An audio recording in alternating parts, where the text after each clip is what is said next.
No altar, sob um véu caríssimo e diante de 300 convidados, eu esperei ouvir um elogio ou uma promessa.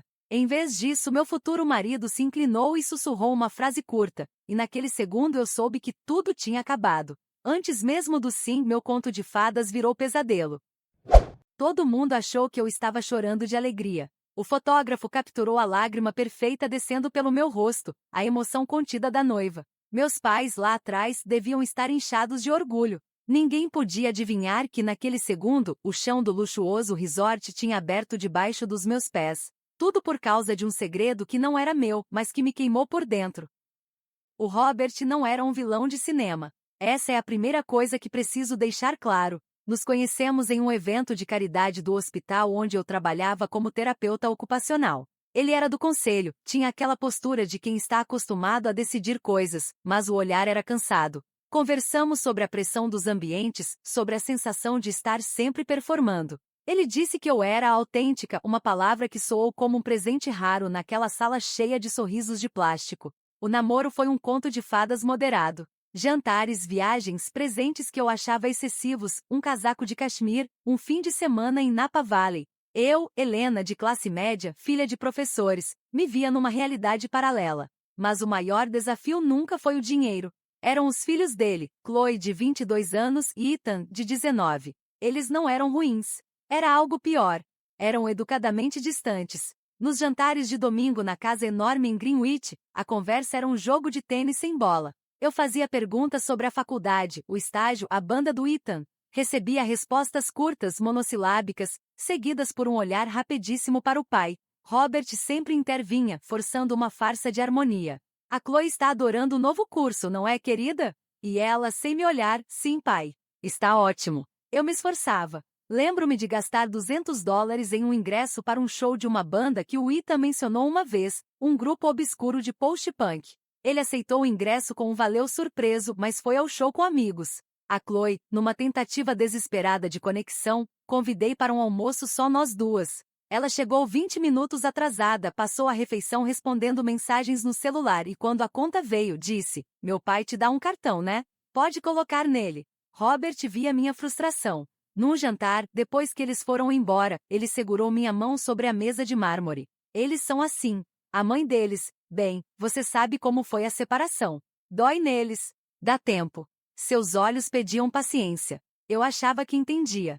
Era uma barreira a ser transposta, um castelo a ser conquistado com gentileza. O amor por ele justificava a campanha. O pedido de casamento foi em um restaurante à beira-mar, privativo, claro. Um anel de diamante que parecia capturar toda a luz do lugar. Eu disse sim, entre lágrimas de verdade. Naquela noite, na cama do hotel, ele falou, meio bêbado de champanhe e felicidade: "Você vai ser a salvação dessa família, Helena. Você vai colar a gente de novo." O peso da frase foi doce na hora. Eu me senti importante, a peça que faltava. O planejamento do casamento foi um turbilhão comandado por uma wedding planner que custava mais que meu carro. Robert queria o melhor, o mais bonito, o mais impressionante. Nada é bom demais para você, ele dizia. Mas em cada decisão, do tipo de flor ao cardápio, sua pergunta era: o que os convidados vão achar? O que a imprensa de negócios vai notar? Aos poucos fui entendendo, aquele casamento não era nosso. Era dele. Era um evento corporativo, uma atualização de status, a cerimônia de posse de uma nova aquisição, uma família funcional. 2 semanas antes do grande dia, aconteceu o episódio do vestido. A Chloe, por insistência do Robert, foi comigo na última prova. Ficou sentada no sofá do ateliê chique de Manhattan, olhando para o celular, enquanto a consultante me ajudava com os últimos ajustes. O vestido era um sonho de seda pura, simples e elegante. De repente, ela falou, sem levantar os olhos da tela: "A mãe do Robert, minha avó, ia odiar esse decote." O ar saiu do meu peito. A consultante ficou gelada. "Mas, você gosta, Chloe?" perguntei, minha voz saindo fina. Ela finalmente me olhou, com um sorriso minúsculo e vazio. "Tá ótimo.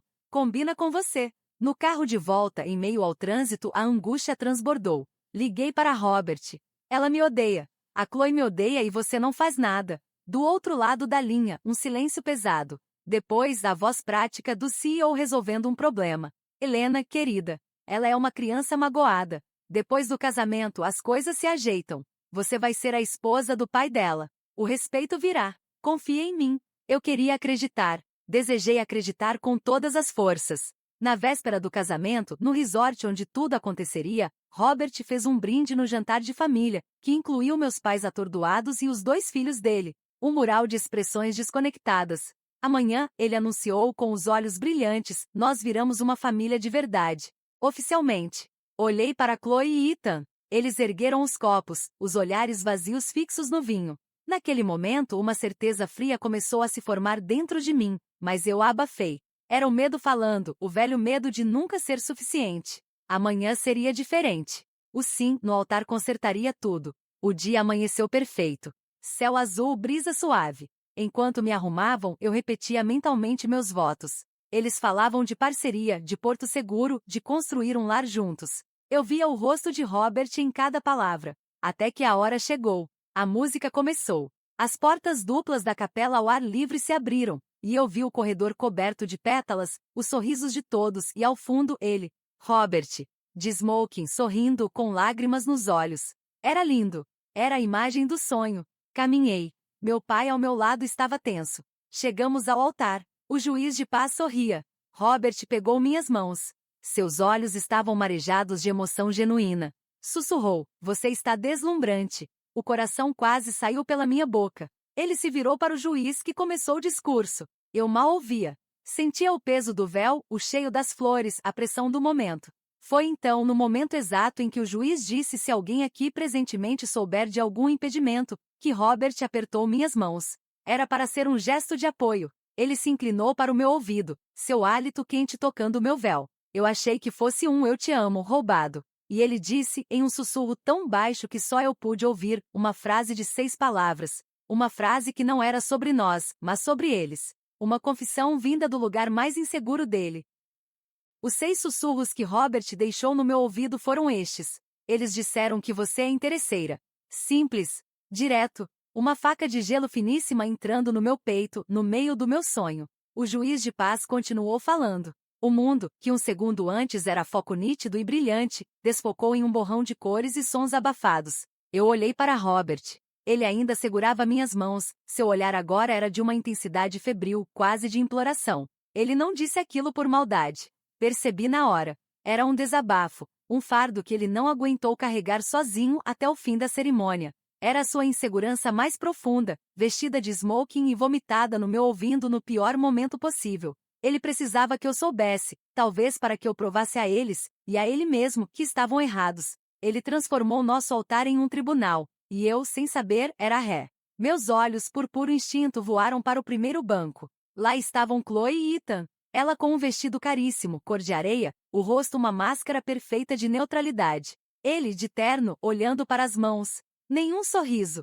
Nenhum sinal de que tinham acabado de destruir pelas costas a mulher que estava prestes a se casar com o pai deles. Interesseira. A palavra ecoava dentro do meu crânio, misturando-se com a voz suave do juiz. Tudo aquilo que eu achava que era, gentil, paciente e amorosa, desmoronou sob o peso de um único adjetivo dado por 2 pessoas que mal se davam ao trabalho de me conhecer. E o Robert, ele sabia. Sabia há quanto tempo? Desde sempre? Desde o primeiro jantar em que eles ficaram calados? Era por isso que ele sempre intervinha, que ele comprava paz com cartões de crédito e promessas vagas? A salvação da família que ele projetou em mim era, na verdade, uma blindagem. Ele me trouxe para dentro do castelo não como rainha, mas como um escudo humano contra o desdém dos próprios filhos. E no momento supremo, ele rachou, e me deixou sozinha segurando os cacos com 300 pessoas olhando. Agora, os votos dos noivos, anunciou o juiz com um sorriso caloroso. Robert se virou para mim, completamente.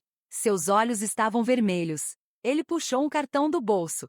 Suas mãos tremiam levemente. Ele começou a ler. Era um texto lindo, cheio de metáforas sobre encontros de almas e segundas chances. Foi escrito por um ghostwriter? Talvez. Cada palavra soava falsa, oca como um jingle caro de uma propaganda. Eu tentava ouvir, tentava me reconectar com o homem que amava, mas tudo o que ouvia era a boca dele se movendo e, ao fundo, o rosto impassível de Chloe. A palavra interesseira batia no meu peito como um tambor. Chegou minha vez. Minhas damas de honra haviam guardado meus votos, escritos à mão em uma cartinha de papel craft, simples. Minha amiga Sarah me entregou com um sorriso animado. Peguei o papel. A caligrafia que eu tinha cuidado tanto parecia de uma outra pessoa. A sala ficou em silêncio absoluto. Abri a boca. Nada saiu. Um pigarro seco. Robert apertou minhas mãos novamente, um aperto forte, quase doloroso. Era um pedido de socorro. Por favor, não me abandone aqui.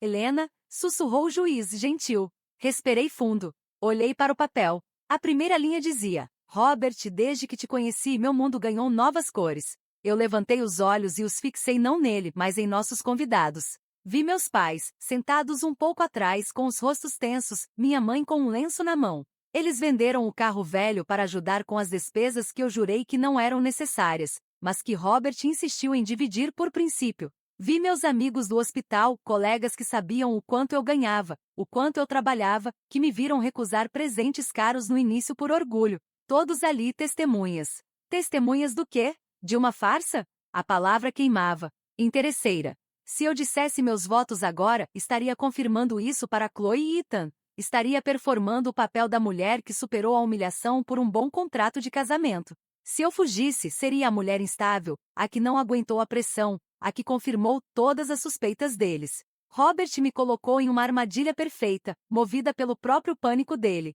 Minha boca se moveu. As palavras começaram a sair, mas não eram as do papel. Eu as desviei, as torci no ar. Falei sobre honestidade como base sobre verdades que doem mas são necessárias. Minha voz era estranha, metálica, distante, como se fosse de outra pessoa. Via o rosto de Robert se contorcendo em confusão e depois em pavor. Ele percebeu que eu estava falando em código, que o navio estava afundando e ele não tinha um colete salva-vidas para me dar. Os votos acabaram. O juiz, aliviado, prosseguiu. As alianças, por favor. Ethan se levantou com uma sobrancelha arqueada. Ele era o porta-anéis. Caminhou até o altar com uma lentidão deliberada. Quando colocou a aliança na minha mão, nossos dedos se tocaram. Ele me olhou nos olhos, pela primeira vez de verdade. E no olhar dele não havia ódio nem desafio. Havia curiosidade? Era como se ele estivesse vendo uma cena de um filme e quisesse saber como terminava. Aquele olhar me doeu mais que qualquer desprezo. Eu era entretenimento. Colocamos as alianças. Os anéis eram pesados, de platina. O meu estrangulou meu dedo. Pelo poder que me é conferido. As palavras finais do juiz ecoaram. Era o momento. O beijo. O aplauso. A foto para a capa da revista. Robert se virou para mim, um sorriso aliviado se esboçando em seus lábios. A tempestade tinha passado, ele pensava. Ele se inclinou. O público suspirou. As câmeras se prepararam. E eu congelei. Meu corpo inteiro se recusou a obedecer. Ficamos ali com os rostos a centímetros de distância, o hálito misturado, por um segundo que durou uma eternidade. Eu via cada microexpressão de pânico voltando aos olhos dele. O sussurro dele não era só uma revelação. Era uma profecia. Ele plantou a semente da dúvida, não sobre meu amor por ele, mas sobre a possibilidade de ser feliz dentro daquela família. E no momento do selo, a dúvida virou certeza. Eu não conseguiria beijá-lo. Não ali. Não daquele jeito. Foi um piscar de olhos, um segundo de hesitação que para todos parecia modéstia, timidez de noiva. Mas para Robert e para mim foi um abismo que se abriu. Ele percebeu o meu recuo, o ligeiro arquejar do meu queixo, os olhos que se fecharam por uma fração de segundo não em antecipação, mas em negação. Com uma habilidade que só anos no mundo corporativo poderiam dar, ele salvou a cena. Em vez do beijo esperado, ele puxou meu rosto gentilmente para seu ombro, num abraço apertado, íntimo, e sussurrou alto o suficiente para os primeiros bancos ouvirem. Te amo demais. O aplauso irrompeu, alto, emocionado, enxugando a estranheza do momento. Ele havia contido o vazamento, mas o navio já estava com a proa submersa. O resto da cerimônia foi um borrão. Desfilar pelo corredor de mãos dadas, suas dedos apertando os meus com força de quem segura um penhasco. Sorrisos, flashes, abraços. Meus músculos da face doíam de tanto forçar uma expressão de felicidade. Nos cumprimentos, Chloe se aproximou. Parabéns, Helena disse, e seu abraço foi rápido, sem calor. Quando se afastou, ela olhou diretamente para o pai, com um quase imperceptível levantar de ombros. Era um relatório. Missão cumprida. Fomos educados. A festa foi o auge da desconexão. Sentamos à mesa principal, uma fortaleza de flores brancas. Robert não tirava a mão do meu joelho, um gesto possessivo, de conforto e de posse ao mesmo tempo. Brindou, fez um discurso lindo sobre novos começos e agradeceu aos filhos por aceitarem Helena em nossas vidas. As palavras soaram como um decreto, não como um sentimento. Chloe e Ethan bateram palmas, sorrindo seus sorrisos de dentes perfeitos e olhos vazios. Eu fugi para o banheiro, trancada em uma das cabines enormes, e respirei pela primeira vez em uma hora. O som abafado da banda chegava até mim. Meu telefone no pequeno clutch vibrou. Era uma mensagem da minha mãe. Está tudo bem, querida? Você parece cansada. Ela tinha visto. A pessoa que me conhecia a vida toda tinha visto a fissura. Quase respondi não, não está. Mas digitei. Só a emoção, mãe. Tudo ótimo. Era mais fácil manter a farsa do que explicar o colapso. Voltei para a festa. A hora da dança do casal chegou. Robert me puxou para a pista. A música era At Last da Etta James. Ele me envolveu, seu rosto perto do meu. Helena, ele murmurou enquanto girava devagar. Me perdoa. Eu fui um idiota. Eu estava nervoso, aquilo saiu. Eu só precisava que você soubesse do que a gente está lidando. Pra gente enfrentar juntos. Juntos? A palavra tinha um gosto amargo. Ele não queria enfrentar juntos. Queria que eu enfrentasse por ele. Que eu conquistasse o amor dos filhos dele para que ele finalmente pudesse ter a família perfeita sem o trabalho sujo. Eu olhei por cima do ombro dele. Chloe e Ethan estavam na mesa, rindo com alguns amigos da idade deles. Em algum momento da noite, aquela convicção deles, ela é interesseira, tinha se transformado em fato. Minha performance de noiva trêmula e emocionada só confirmava para eles que eu era boa em representar. Eles realmente disseram isso? Perguntei, minha voz saindo mais calma do que eu sentia. A palavra exata? Interesseira. Robert hesitou girando-me. Não, não exatamente dessa forma. A Chloe disse que ela deve gostar muito da sua carteira, pai. O Ethan riu e falou que pelo menos ela é discreta. Eu juntei as peças. Fiz uma tempestade num copo d'água. Esquece, por favor. Era pior. Era mais específico, mais cruel. E ele, em vez de defender-me, de dizer ela me faz feliz, e isso é o que importa, internalizou a dúvida. Trouxe-a como um cavalo de Troia para o nosso altar. A música acabou. Outros casais invadiram a pista. Robert foi puxado por sócios para mais brindes. Fiquei à margem, observando a minha própria festa de casamento. Vi meus pais dançando juntos, mas os olhos deles procuravam os meus, cheios de uma preocupação silenciosa. Vi os amigos do Robert, homens e mulheres do mesmo mundo, avaliando as decorações, os vinhos, a noiva. Uma aquisição. E vi os meus amigos, um grupo menor, dançando descontraídos, o único pedaço de verdade naquela sala. Foi então que Ethan se aproximou. Estava um pouco desalinhado, o nó da gravata solto. Cheirou a uísque. Então madrasta disse com um sorriso torto. Bela festa. Deve ter custado uma fortuna. O sangue correu frio nas minhas veias. Obrigada, Ethan. Ele balançou a cabeça, olhando para o pai dele, ao longe. Ele tá feliz. É o que importa, né? Olhou de volta para mim.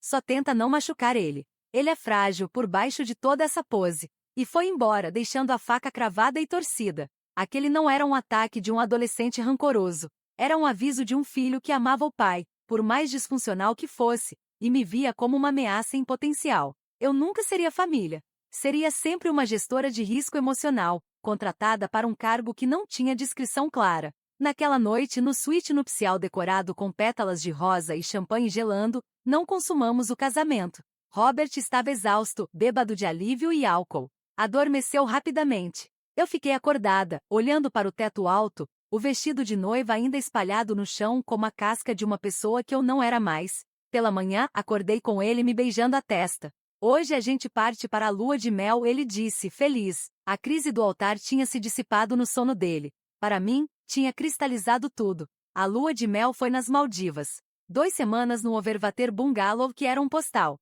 E foi ali, longe de tudo, com o mar azul hipnotizante, que eu entendi a dimensão da minha solidão. Robert era amoroso, atencioso, presente. Mas toda a conversa eventualmente voltava para os negócios, para os planos futuros, que incluíam uma ala na casa para quando os netos chegarem, para o que a família faria no Natal. A família. Eu era um acessório dessa unidade. O manual de instruções tinha sido escrito antes de eu chegar, e eu nunca teria acesso à versão completa. Voltamos para os Estados Unidos. Para a casa grande. Minhas coisas foram integradas aos poucos, mas sempre com a sensação de que estava invadindo. Chloe tinha ido embora, mas seu quarto era um santuário intocável. Ethan aparecia nos fins de semana, sempre cordial, sempre distante.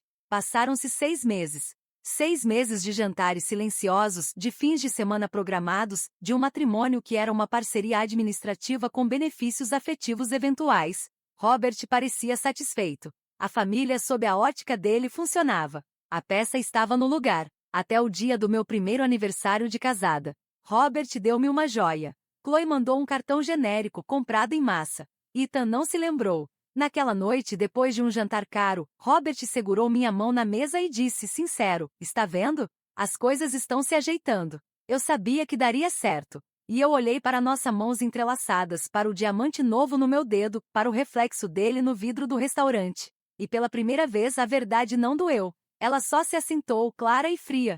Ele nunca entendeu. Não era sobre as coisas se ajeitarem. Era sobre o preço do ajuste. O preço tinha sido o meu lugar, a minha voz, a verdade do meu amor, que foi posta em dúvida antes mesmo de ser selada, e por um sussurro no ouvido, transformada em moeda de troca numa guerra familiar que não era minha. O casamento não acabou naquele dia no altar. Ele só nunca realmente começou.